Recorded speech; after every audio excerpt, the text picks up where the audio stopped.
सह्याद्रीच्या घनदाट जंगलात लपलेलं, धुक्याच्या चादरीत हरवलेलं एक दिव्य स्थान, जिथे निसर्ग आणि अध्यात्म एकत्र येतात. हे आहे भीमाशंकर ज्योतिर्लिंग.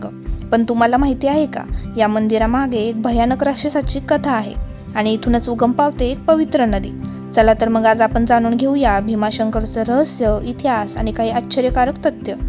भीमाशंकर हे महाराष्ट्रातील पुणे जिल्ह्यात सह्याद्री पर्वतरांगांमध्ये वसलेलं एक पवित्र तीर्थक्षेत्र आहे.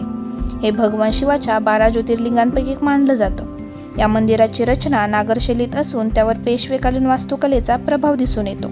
मंदिराभोवती हिरवीगार जंगलं, डोंगर आणि धबधबे आहेत, जे इथल्या सौंदर्याला अजूनच वाढवतात. भीमाशंकरच्या मागे एक रंजक पौराणिक कथा सांगितली जाते.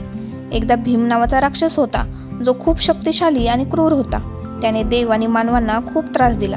तेव्हा सर्व देवांनी भगवान शिवाची प्रार्थना केली. शिवांनी भीमाशी युद्ध केलं आणि शेवटी त्याचा वध केला.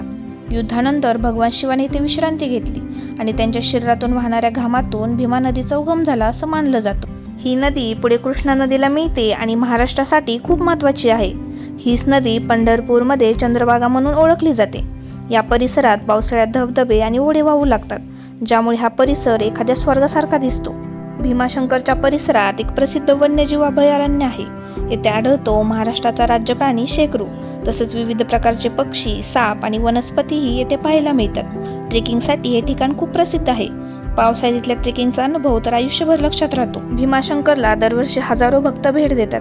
महाशिवरात्रीला येथे मोठा उत्सव भरतो. असं मानलं जातं की इथे मनापासून प्रार्थना केल्यास सर्व इच्छा पूर्ण होतात.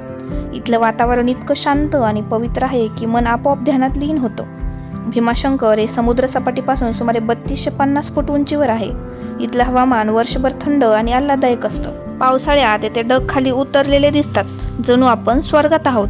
तर मित्रांनो, भीमाशंकर हे फक्त एक मंदिर नाही, तर ते आहे निसर्ग, इतिहास आणि श्रद्धेचं अद्भुत संगम. जर तुम्हाला हा व्हिडिओ आवडला असेल तर लाईक करा, शेअर करा आणि आपल्या चॅनलला सबस्क्राईब करायला विसरू नका. पुन्हा भेटूया एका अशाच भन्नाट व्हिडिओमध्ये. धन्यवाद.